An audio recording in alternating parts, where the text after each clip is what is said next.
Hello guys, welcome back to this channel. In today's video, I'll be showing you how to create movie ending credit text animation in CapCut PC.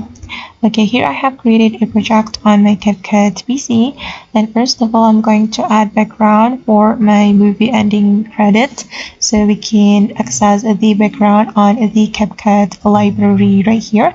Then you can select the type of the background you would like to add, and I'm gonna go with this black background, so I'm just going to drag it to my CapCut timeline.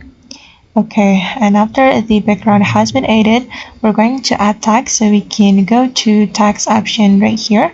Then you can select the type of the text you want to apply to your credit, and I'm gonna go with this default text, so we can just tap on this plus button. Then you can add the credits right here. So I'm just going to paste my credit.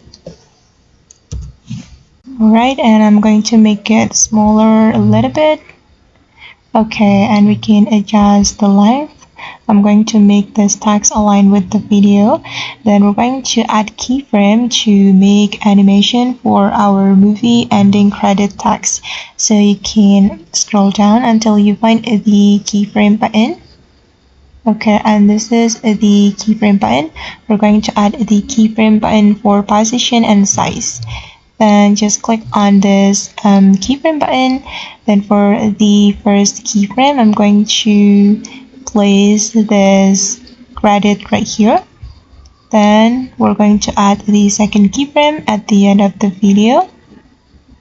Okay, click on this keyframe button. For the position and size, then we're going to drag it up.